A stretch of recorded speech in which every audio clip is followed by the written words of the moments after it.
Hi friends, welcome to Sai Ashna Vidyalaya.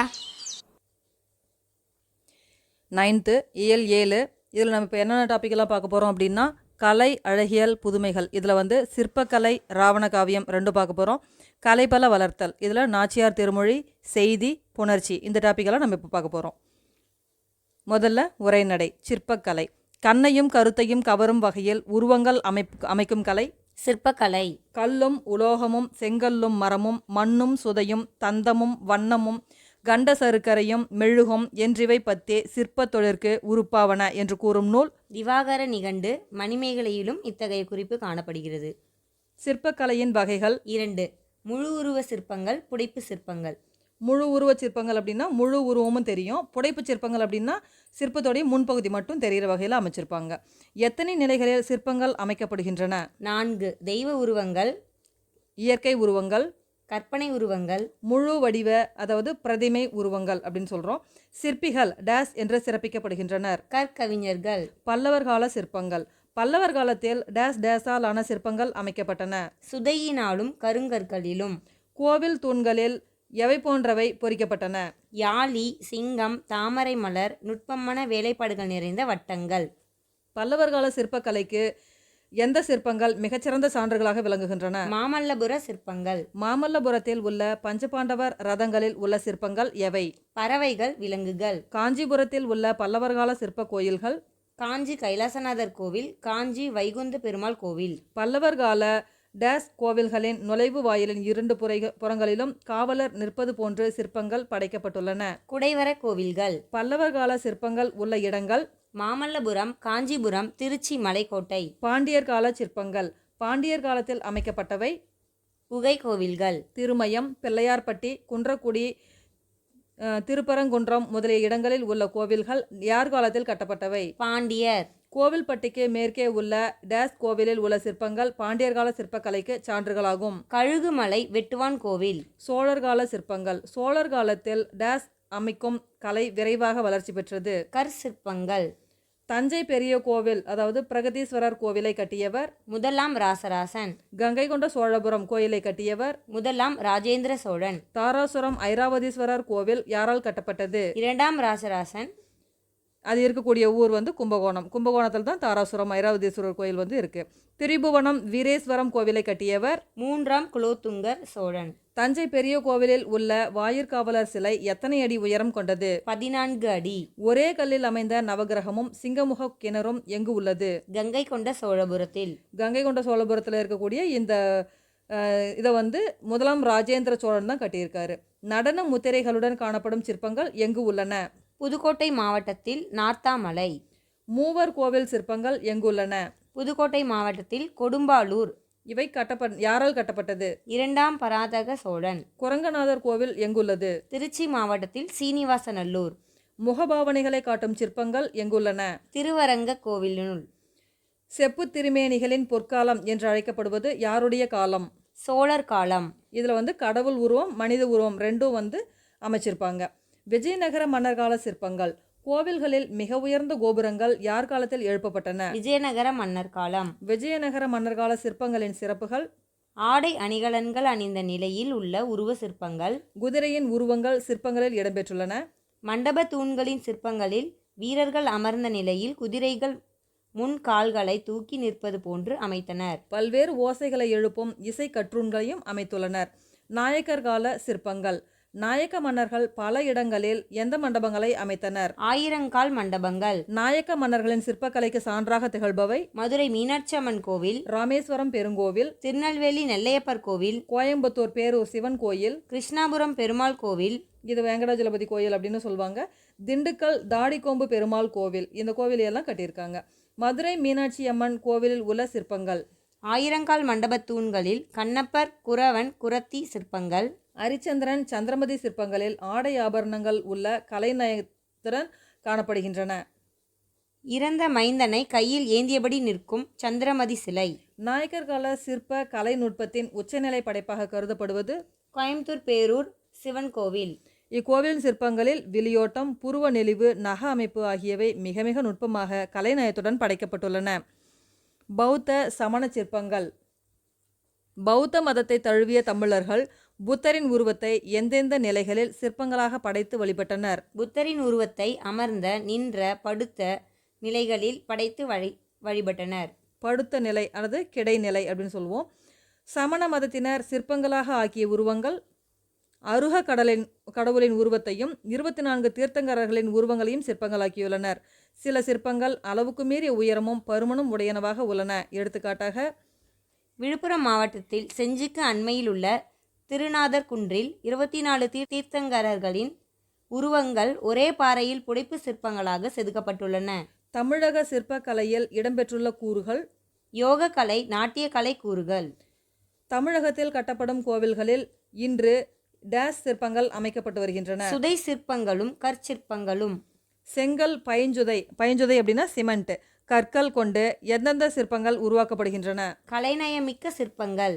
Days முதலான உலோகங்களாலும் days முதலான இழைகளாலும் கடவுள் உருவங்களும் மனித உருவங்களும் உருவாக்கப்படுகின்றன. வெண்கலம், செயற்கை இழைகள். இயல் 7 கவிதை பேழை. ராவண காவியம். எழுதியவர் புலவர் குழந்தை. குறிஞ்சி நிலத்தை பற்றின இந்த பாட்டு வருது. அடுப்பிடு சாந்தமோடு அகிலின் நாற்றமும் துடுப்பிடு மைவனச் சோற்றின் நாற்றமும் மைப்படு காந்தலின் மனமும் தோய்தலால் கடைப்படு பொருளெல்லாம் கமழும் குன்றமே. அருவிய முருகியம் ஆர்ப்ப பைங்கிலி பருகிய தமிழிசை பாட பொன்மயில் அருகிய சிறை விரித்தாட பூஞ்சினை மருவிய குறைக்கினம் மருண்டு நோக்குமால். சொல்லும் பொருளும்: மைவனம் மலைநெல், முருகியம் குறிஞ்சிப்பறை, பூஞ்சினை பூக்களை உடைய கிளை, சிறை சிறகு இறகுன்னு சொல்லுவோம், சாந்தம் சந்தனம்.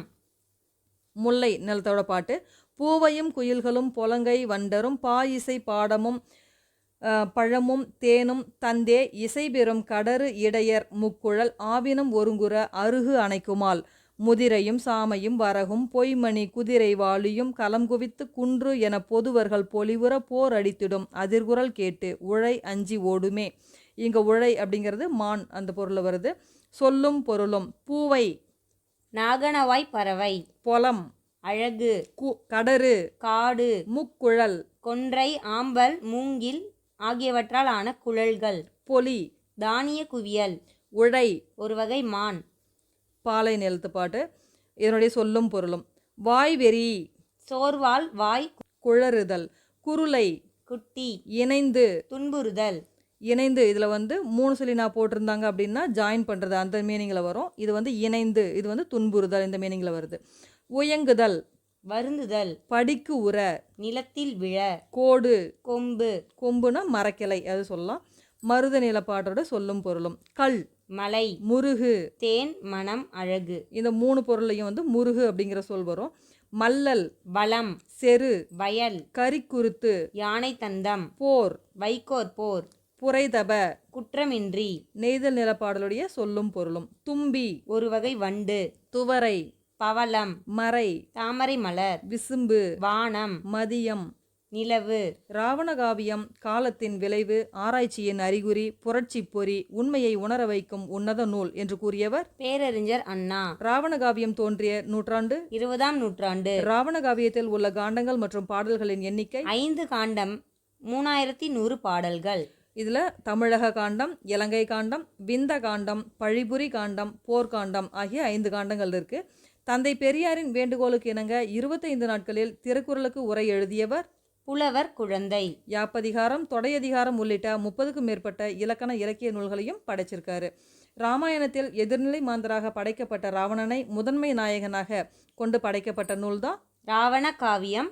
புலவர் குழந்தை அவர்கள் எழுதியிருக்காரு. இலக்கண நூல்: இடிகுழல், ஓமை தொகை, மறைமுகம். இதுவும் தாமரை போன்ற முகம். இந்த போன்ற அப்படிங்கிற சொல் மறைஞ்சு வந்திருக்கனால இது ஓமை தொகைன்னு சொல்கிறோம். இது இல்லைன்னா ஓமை தொடர் அப்படின்னு சொல்லுவோம். இன்னுயிர், பெருங்கடல், முதுவெயில், இந்நிலங்குருளை, கருமுகில், பைங்கிலி இதையெல்லாம் பிரித்தோம் அப்படின்னு சொன்னால் மை விகுதி வரும். அதாவது இன்மை கூட்டல் உயிர், இனிமை கூட்டல் உயிர்னு வரும். பெருமை கூட்டல் கடல், முதுமை கூட்டல் வெயில், இந்நிலம் அப்படின்னு சொன்னால் இனிமை கூட்டல் இளங்குருளை, கருமை கூட்டல் முகில், பசுமை கூட்டல் கிளி, இந்த மாதிரியெல்லாம் சொல்லக்கூடிய அந்த மை விகுதி மறைஞ்சு வர்றதை நம்ம பண்பு தொகை அப்படின்னு சொல்கிறோம். அதிர்குரல், வருமலை ஆகியவை வினை தொகை. வெறி, சொல்லிசை அளபடை, கடிகமல், உரிச்சொற்றொடர், மலர்கண்ணி, மூன்றாம் வேற்றுமை உருபும் பயனும் உடன்தொக்க தொகை. மலராலான மாலை அப்படின்னு அதுக்கு அர்த்தம். எருத்து கோடு, ஆறாம் வேற்றுமை தொகை. எருத்தினது கோடு அப்படின்னு சொல்லுவோம். கோடு அப்படின்னா கொம்பு, எருத்தோட கோடு அப்படின்னு சொல்லக்கூடியது தான் ஆறாம் வேற்றுமை தொகைன்னு சொல்கிறோம். கரை பொறு, இரண்டாம் வேற்றுமை தொகை. பிடிபசி, வேற்றுமை தொகை. கோர்வை அல்லது கோவை, இதில் கோ அப்படிங்கிறது வேர்ச்சொல். கோப்பு, கோவை, கோத்தான், கோத்தால், கோத்தல் அப்படிங்கிறது தான் சரி. நம்ம கோர்வை அப்படின்னு சொல்லக்கூடிய அதில் கோர் இரு வந்து வரக்கூடாது. இதை சொல்லக்கூடிய நூல் எடுத்துக்காட்டு ஆசார கோவை. அதில் வந்து கோர்வைன்னு சொல்லாமல் ஆசார கோவைன்னு சொல்லியிருக்கோம். ஊசியில் நோலை கோத்தான் அந்த மாதிரி வரணும். தமிழ்நாடு அரசு சிற்பக் கல்லூரி உள்ள இடம் மாமல்லபுரம். உலோக படிமங்கள் செய்யும் பயிற்சி நிலையங்கள் உள்ள இடம் சென்னை, கும்பகோணம். தமிழ்நாடு தொழில்நுட்ப கல்வி இயக்கம் வெளியிட்ட நூல் சிற்ப செந்நூல். நடன முத்திரைகள், இது வந்து நார்த்தாமலை புதுக்கோட்டை மாவட்டத்தில் இருக்குது. மூவர் கோயில் கொடும்பாலூரில் இருக்குது, இது புதுக்கோட்டை மாவட்டம். அது கட்டியவர் வந்து 2ஆம் பராந்தக சோழன். குரங்கநாதர் கோயில், இது வந்து சீனிவாசநல்லூர் திருச்சி மாவட்டத்தில் இருக்குது. முகபாவனைகளை சொல்லக்கூடிய இது வந்து திருவரங்க கோவிலில் இருக்குது. தஞ்சை பெரிய கோவில் தஞ்சையில் இருக்குது, 1ஆம் ராசராசன் கட்டியிருக்காரு. கங்கை கொண்ட சோழபுரம், இது வந்து 1ஆம் ராஜேந்திர சோழன் கட்டியிருக்காரு. இயல் 7 கவிதை பேழை. நாச்சியார் திருமொழி, எழுதியவர் ஆண்டாள். பக்தி இலக்கியம் டேஸ் நிறைந்த பாடல்களை உள்ளடக்கியது. உணர்ச்சி நிறைந்த.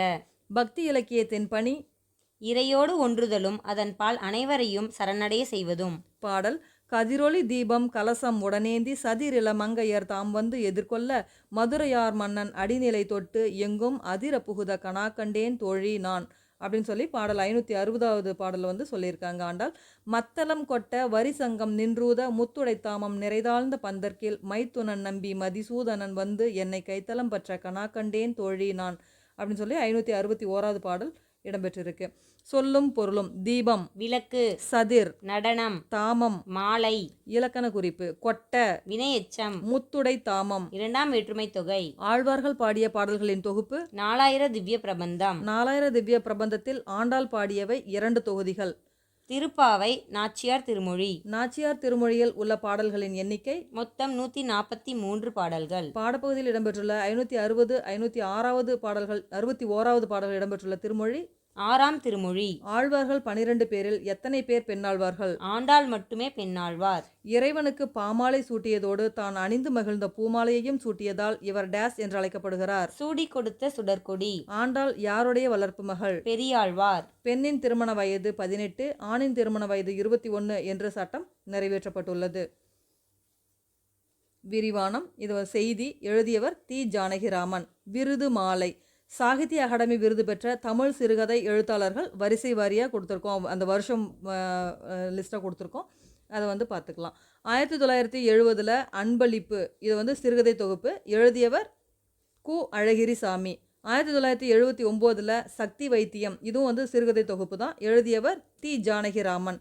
1987 முதலில் இரவு வரும், எழுதியவர் ஆதவன், இதுவும் சிறுகதை தொகுப்பு தான். 1996 அப்பாவின் சிநேகிதர், எழுதியவர் அசோகமித்ரன், இதுவும் சிறுகதை தொகுப்பு.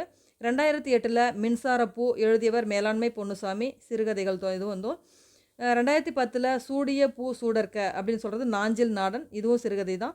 2016 ஒரு சிறு இசை, சிறுகதைகள், எழுதியவர் வண்ணதாசன், இவருடைய சிறப்பு பெயர் வந்து கல்யாண்ஜி. சிறுகதையின் 3 பகுதிகள். சிறுகதை பின்னலில் ஆரம்பம், மத்திய, சம்பவம், வளர்ச்சி அல்லது வீழ்ச்சி என்ற 3 பகுதிகள் உண்டு. கதையை வாசிப்பது நமது சிந்தனையின் சலனத்தை ஊக்குவதற்கு ஒரு தூண்டுகோல் என்று கூறியவர் புதுமைப்பித்தன். தி. ஜானகிராமன் அவர்கள் தனது ஜப்பான் பயண அனுபவங்களை டேஸ் என்ற தலைப்பில், உதயசூரியன் என்ற தலைப்பில், டேஸ் என்ற வார இதழில் எழுதியுள்ளார். சுதேசமித்ரன் வார இதழில். இது எந்த ஆண்டு நூலாக வெளியிடப்பட்டது? 1967ஆம் ஆண்டு. தி. ஜானகிராமன் அவர்கள் ரோம், செக்கோஸ்லோவேக்கியா சென்ற அனுபவங்களை டேஸ் என்ற தலைப்பில் வெளியிட்டுள்ளார். கருங்கடலும் கலைக்கடலும். இந்த நூல் வந்து எந்த ஆண்டு வெளியிடப்பட்டது? 1974. தமது காவிரிக்கரை வழியான பயணத்தை டேஸ் என்ற தலைப்பில் நூலாக வெளியிட்டுள்ளார். நடந்தாய் வாழி காவேரி. இவரது மற்றும் ஒரு பயண கட்டுரை டேஸ். அடுத்த வீடு 50 மைல். தி. ஜானகிராமன் அவர்களின் கதைகள் எந்தெந்த இதழ்களில் வெளிவந்தன? ஆனந்த விகடன், கல்கி, கணையாழி, கலைமகள், சுதேசமித்ரன், மணிக்கொடி, கிராம ஊழியன். தமிழ் கதை உலகம் நவீனமயமானதில் யாருடைய பங்களிப்பு குறிப்பிடத்தக்கது? தி. ஜானகிராமன். செய்தி எனும் சிறுகதை இடம்பெற்ற கதை தொகுப்பு. சிவப்பு ரிக்ஷா. மிகவும் உயர்ந்த இசை சிறந்த கலைஞரால் கையாளப்படும் போது அது இசையின் மூலமாகவே பொருள் கொடுக்கிறது என்பதை இக்கதை, அதாவது செய்தி, இந்த கதை உணர்த்துது. தஞ்சாவூர் தமிழுக்கு அளித்த கொடைகள். ஊவேசா, மௌனி, தி. ஜானகிராமன், தஞ்சை பிரகாஷ், தஞ்சை ராமையாதாஸ், தஞ்சாவூர் கவிராயர். நாகசுர கருவி எத்தனை ஆண்டுகளாக தமிழகத்தில் வாசிக்கப்படுகிறது? சுமார் 600 ஆண்டுகளாக. கிபி 13ஆம் நூற்றாண்டு வரை எந்த கருவி பற்றிய எந்த குறிப்பிலும் பதிவுகளிலும் இடம்பெறவில்லை. நாகசுர கருவி. சங்கீத ரத்னாகரம் என்ற நூல் எந்த நூற்றாண்டில் எழுதப்பட்டது? 13ஆம் நூற்றாண்டில். நாகசுர கருவி செய்யப்படும் மரம். ஆச்சா மரம். நாகசுரத்தின் மேல் பகுதியில் டேஸ் என்ற கருவி பொருத்தப்படுகிறது. சீவாளி. இந்த சீவாளி நாணல் அப்படிங்கிற புல்வகையை கொண்டு செய்யப்படுது. பொதுவர்கள் பொலிவுற போர் அடித்திடும் நிலப்பகுதி. முல்லை. மரவேர் என்பது எவ்வகையான புணர்ச்சி? கெடுதல். அதிர புகுத கனாகண்டேன் தோழி என்று யார் கனவில் யார் அதிர புகுந்தார்? ஆண்டாளின் கனவில் கண்ணன் புகுந்தான். மொழியை ஆள்வோம். வான் தந்த பாடம். எத்தனை பெரிய வானம் எண்ணிப்பார் உன்னையும் நீயே. இத்தரை கொய்யா பிஞ்சு நீ அதில் சிற்றெரும்பே. அத்தனை பேரும் மெய்யாய் அப்படித்தானே மானே. பித்தேரி மேல் கீழ் என்று மக்கள்தாம் பேசலென்னே. எழுதியவர் பாவேந்தர் பாரதிதாசன். இப்பாடலின் ஆங்கில மொழிபெயர்ப்பு பி. பரமேஸ்வரன் அவர்கள் எழுதியிருக்காரு. புதிய ஆத்திச்சூடி எழுதியவர் பாரதியார். கலைச்சொற்கள். குடைவரை கோவில், கேவ் டெம்பிள், கருவூலம், ட்ரெஷரி, மதிப்புறு முனைவர், ஹானரரி டாக்டரேட், மெல்லிசை, மெலடி, ஆவண குறும்படம், டாக்குமெண்ட் ஷார்ட் பிலிம், புணர்ச்சி, காம்பினேஷன். நூலும் ஆசிரியரும். நட்பு காலம் எழுதியவர் கவிஞர் அறிவுமதி. திருக்குறள் கதைகள் எழுதியவர் கிருபானந்த வாரியார். கையா உலகே ஓர் உயிர் எழுதியவர் ஜேம்ஸ் லவ்லாக். இதை தமிழில் எழுதியவர் சா. சுரேஷ். நன்றி.